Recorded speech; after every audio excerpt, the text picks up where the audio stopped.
It's now almost Chodesh Elul, almost a month of Elul. And that means that 30 days from now, just about, we're on trial. Trial for our lives, trial for our families, trial for Parnasa, trial for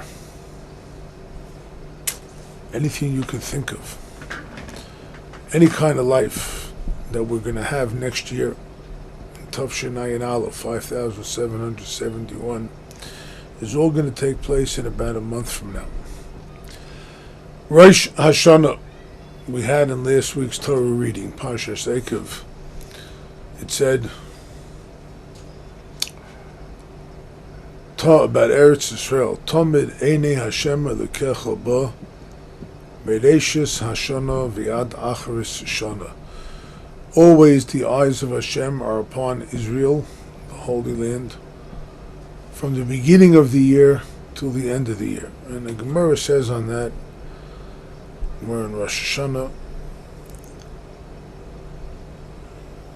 that whatever is going to happen the 29th of Elul is already written down on Rosh Hashanah.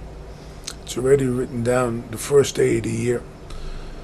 So, how do we prepare for such a day? You're on trial for your life. And when you go before the judge,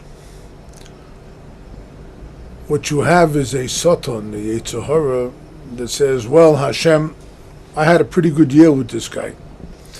I got him to do this sin and that sin, a little money he wasn't so careful about, and his mouth wasn't so clean, and he had a lot of thoughts that weren't so good. So I had a very productive year with this guy. Look at all the sins he's done. Then along comes the mitzvahs. Hashem, maybe he did something wrong, but look at all the mitzvahs he's done. Look at all the good things, the kind words, the good thoughts that he had. Look at the Torah that he studied. Look at the prayers that he had. Look at the hisbodedus that he did. So there's a lot of good things that this person did, and therefore you should give him life. The Satan is there, give him death, give him suffering, give him punishment, give him illness, whatever. And the mitzvahs are crying and screaming out, give him something good. So, we know what we did. We know the good things we did. We know the time we wasted. There's a lot of things good that we did, a lot of things wrong that we did. How do we really expect to get through this trial? First thing Rabbi Nachman always teaches, Hashem always looks for the good.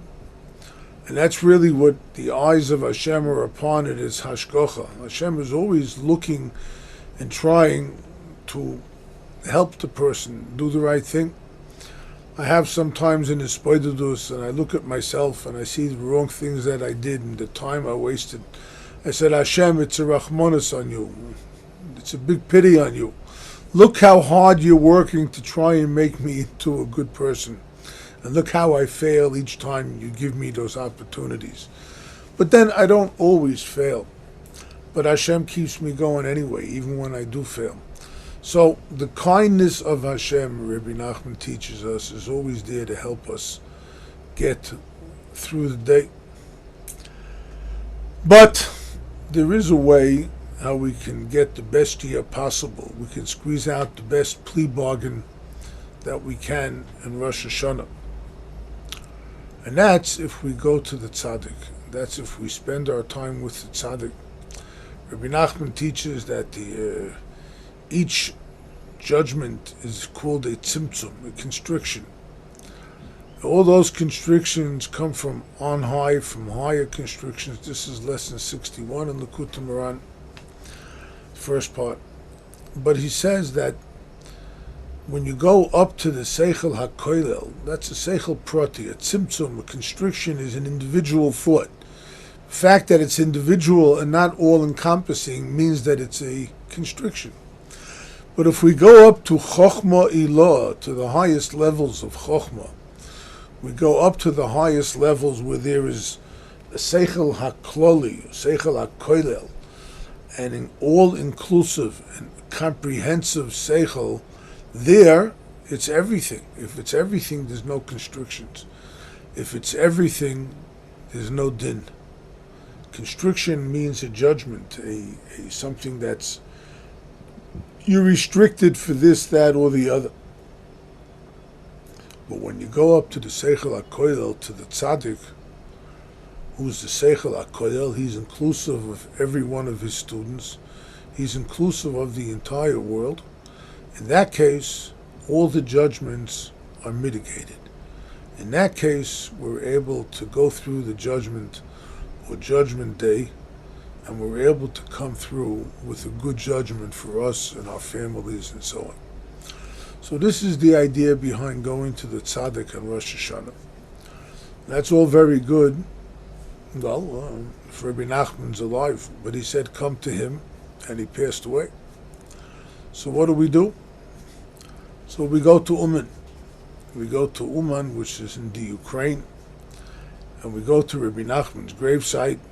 The Tzaddik, Rabbi Nosson writes that, very simple, the Tzaddik, there's a lot of reasons why we should go to graves of Tzaddikim even during the year, especially Erev Rosh Hashanah, but one of the things he writes has to do with mitigating the decrease.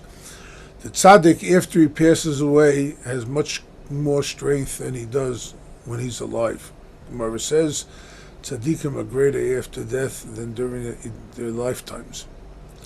So what you have really is an ability to go to the Tzaddik and daven there, pray there, and ask the Tzaddik to intervene on your behalf. You're not allowed to pray to the Tzaddik, but you pray to Hashem, or you ask the Tzaddik as if he's alive, as if he's still here with us, and you say to him, please intervene on my behalf.